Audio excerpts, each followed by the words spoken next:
Exactement. Bonjour. Je me présente, Antonin Fressac, professeur des agrégés à la Sorbonne. Aujourd'hui, je vais vous parler de l'origine du rire, et plus exactement du rire en particulier. Vous êtes prêts, vous avez vos blocs, vos crayons. Bon. Tout commença le 23 octobre 42 525 avant Jésus-Christ, joyeux anniversaire. Il faisait beau, il faisait chaud, la vie coulait cool comme une chanson, galabou la galawa. Les ptérodactyles pondaient, les dinosaures broutaient, les ptérodosaures combattaient, les mammouths mammouttaient et les hommes s'ennuyaient. Car à part chasser, manger, dormir, boire, téléphoner, jouer au Scrabble et de temps en temps, rien ne se passait, vu que la télé n'existait pas. Or, ce 23 octobre à 11h, heure Zoulou Pouillou, Brunuc, fils de Gorlac, allait rendre visite à sa promise Louniac qui habitait dans un HLM, ce qui signifie haute liane mobile. Parce que sa grotte faisait partie d'un lotissement qui était à 10 mètres au-dessus du sol. Surprenant, n'est-ce pas? Brunuc se rend sous la grotte de chez Louniac et se met à lui chanter une chanson d'amour.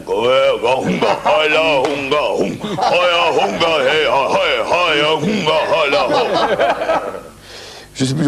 Et là, amoureusement, Louniac, telle une gignette cromagnonesque, déroule sa liane pour qu'il monte afin qu'il puisse pour qu'il la monte, enfin, dans la grotte.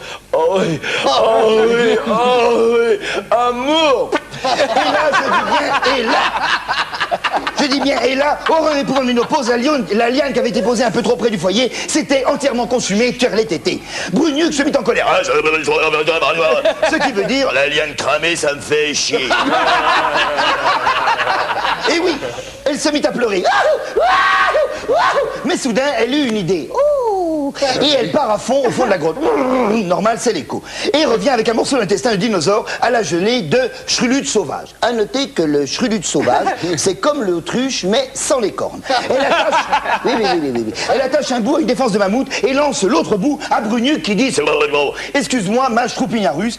À noter que le Stroupinarus est une petite race de crevettes édentées qui avançait en chantant « Oh, Tannenbaum ».